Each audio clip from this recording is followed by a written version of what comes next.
ने ही पिछले हफ्ते अपोलो हॉस्पिटल की बात की थी और कहा था कि ये शायद 3870 रुपये के आसपास स्टॉक होता था।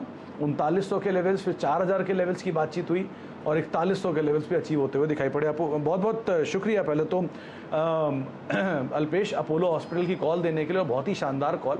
अब अगर किसी ने आपके कहने के बाद अपोलो हॉस्पिटल लॉन्ग कर रखा है तो वो क्या करे? 4200 तक के फ्लैग ब्रेकआउट की हमने बात की थी। आई एम स्टिल, मैं होप करता हूं कि 4200 तक के भी लेवल्स तक ये स्टॉक जाएगा। इनफैक्ट आज मैंने सस्ता ऑप्शन के लिए इसको पसंद भी किया था। Sumit, to be honest with you, 4100 का कॉल करीबन 22 रुपए के पास में सिलेक्ट किया था, लेकिन बहुत बड़ी मूव यहाँ पर देखने को मिली है। तो मैं समझता हूँ कि अब तो वो कुछ काम की नहीं रहेगी, लेकिन मैं फिर भी अभी भी समझता हूँ कि अगर स्टॉक किसी के पास में भी है तो इनको 4000 के नीचे का एक क्लोजिंग स्टॉप लॉस लगा करके मेंटेन रहना चाहिए। Still I am expecting target of 4200। अच्छा, तो अभी भी 4400 के टारगेट्स रहेंगे। 4000 का एक स्टॉप लॉस मेंटेन करें। और ये बात सही कह रहे हैं अल्पेश जी, कुछ देर पहले उन्होंने इसको सस्ता ऑप्शन के तौर पे भेजा था, लेकिन बातचीत से पहले ही इसका टारगेट अचीव होता हुआ दिखाई पड़ रहा है। अच्छा अल्पेश, अब कुछ स्टॉक के ऊपर और चर्चा करते हैं जहां पे आज लॉन्ग्स बन रही है। इंडियाबुल्स हाउसिंग की आपने बात की, वहां पर तो तेजी देखी ही जा रही है। साथ साथ पीआई इंडस्ट्रीज, जेएसपीएल, एम्फेसिस, इनमें भी बाइंग है। लॉन्ग साइड पर कुछ कामकाज होता हुआ दिखाई पड़ रहा है। मैं पर्टिकुलरली जेएसपीएल को चुनना चाहूँगा।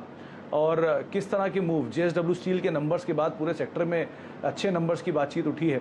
जेएसपीएल क्या करना चाहिए यहाँ पे? ऐसा ब्रेकआउट इस स्टॉक के अंदर भी मैं समझता हूँ कि पिछले दिनों में हमको देखने को मिला है, और ये मैं समझता हूँ कि पुलबैक जो है ये स्टॉक के अंदर भी आपको आगे देखने को मिलेगी। जितना ही अपने आप को 430 के ऊपर एक बार के लिए अगर क्लोज कर देता है तो फिर मैं समझता हूँ कि ये मूव आगे बढ़ के करीबन पहले आपको 460 और उसके बाद में 490 तक के लेवल्स यहाँ पर देखने को मिलेंगे। तो मैं समझता हूँ कि यहाँ पे जो मूव होगी, जो एक कंफर्म जो ब्रेकआउट हम जो कहते हैं, वो करीबन आपको 430 रुपए के लेवल के ऊपर आपको देखने को मिलेगा। तो 430 के ऊपर एक ब्रेकआउट यहां पर बनता हुआ दिखाई पड़ सकता है। अच्छा, शॉर्ट कवरिंग के नाम पे जो मूव आ रहा है वो नाल्को में भी देखने को मिल रहा है। मेटल में आज क्योंकि टेलविंड भी है, तो मेटल स्पेस से नाल्को, ये कैसे प्ले किया जाए?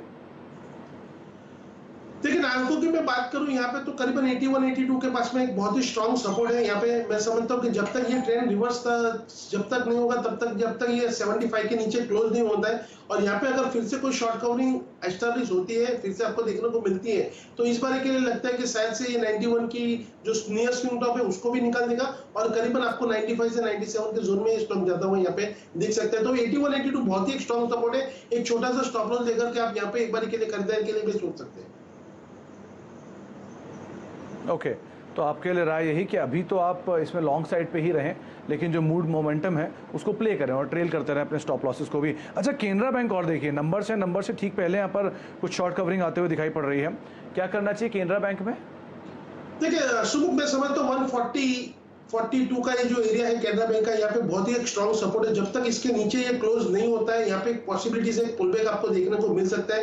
लेकिन ये पुलबैक कब आएगा, कब ये स्ट्रेंथ कब बढ़ेगी, जो 149.50 के लिए जोन को जब ये निकालेगा तो फिर मैं समझता हूँ कि ये स्ट्रेंथ और भी आगे बढ़ देखने को मिल सकती है। अभी करीबन 146 के पास में ये ट्रेड कर रहा है, तो मुझे लगता है कि 150 तक की एक पुलबैक तो आपको यहाँ पे बहुत आसानी से देखने को मिल सकती है। लेकिन एक बार के लिए अगर 150 के ऊपर ये सस्टेन करना शुरू करेगा तो फिर करीबन ये पुलबैक आगे लेकर के करीबन 160 के पास भी जा सकती है। अच्छा अल्पेश, क्योंकि आज बहुत ज़्यादा कामकाज मिड कैप में होता हुआ दिखाई पड़ रहा है, तो मिड कैप से कोई नाम आपने आइडेंटिफाई किया है क्या, जहां आपको लगता है कि हाँ लॉन्ग पोजीशन हो सकती है, तेजी बनाई जा सकती है? कैश का स्टॉक होगा वो भी चलेगा, लेकिन कोई मिड कैप में नाम? देखिए, एक स्टॉक मैंने चुना है यहाँ पे, और मुझे लगता है कि आने वाले दिनों में ये स्टॉक्स बहुत ही मार्केट के अंदर आउट परफॉर्म करेगा, एक शानदार रिटर्न देगा। यहाँ पे मिड कैप के अंदर से ये स्टॉक्स अभी का फिलहाल नई लिस्टिंग है। स्टॉक का नाम है हिरनबा।